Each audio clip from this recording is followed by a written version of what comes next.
condensador del circuito de la figura tiene una carga inicial de 150 milicoulombios, con la polaridad señalada.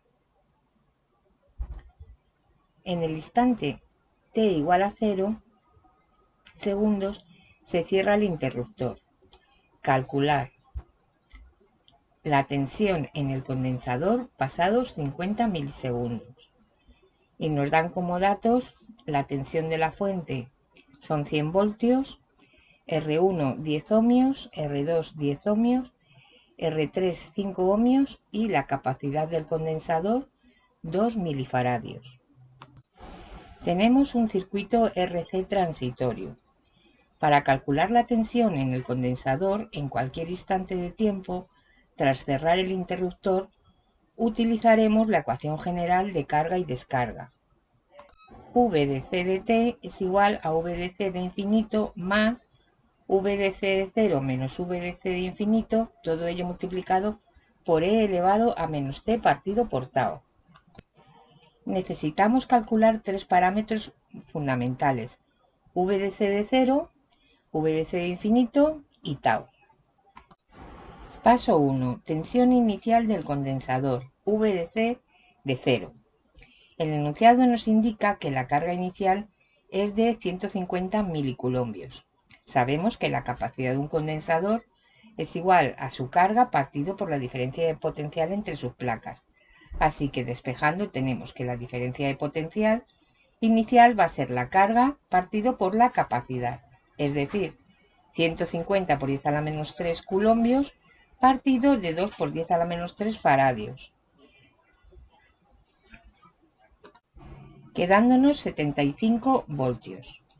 Pero al estar invertido respecto a la fuente, asignamos V de C de 0 menos 75 voltios. Paso 2. Tensión final de estado estacionario, V de C de infinito. Cuando el interruptor se cierra y pasa mucho tiempo, t infinito, el condensador se carga por completo y pasa a comportarse como un circuito abierto. Ya no pasa corriente por R3. Al no haber caída de tensión en R3, podemos imaginarnos que lo sustituimos por un cable, de manera que el condensador queda conectado en paralelo a la resistencia R2. Ahora fijémonos en la malla de la izquierda. Tenemos dos resistencias y la fuente. Al estar las resistencias en serie respecto a la fuente, tenemos que la caída de tensión en la resistencia 1 más la caída de tensión en la resistencia 2 va a ser igual a la caída de tensión de la fuente. Al ser las dos resistencias iguales de 10 ohmios, tenemos que V de R1 va a ser igual a V de R2. De manera que los 100 voltios de la fuente se reparten en 50 voltios para R1, caída de tensión en R1, y 50 voltios de caída de tensión en R2. Como el condensador está en paralelo con R2, decimos que la caída de tensión del condensador va a ser de 50 voltios. Tercero, cálculo de la constante de tiempo tau. Para calcular tau debemos saber que tau es igual a la resistencia equivalente por la capacidad del condensador. Miramos el circuito desde los terminales del condensador.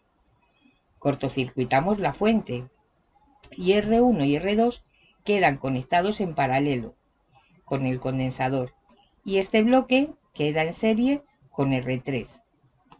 Así que 1 partido por la resistencia equivalente 1, 2 será igual a 1 partido de R1 más 1 partido de R2, que operando nos queda que la resistencia equivalente de 1 y 2 es R1 por R2 partido de R1 más R2.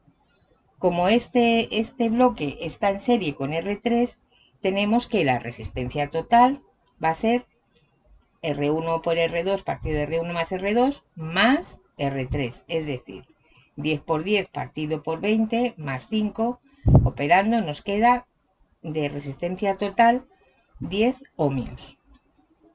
Por lo tanto, tau va a ser igual a 10 por 2 por 10 a la menos 3 faradios.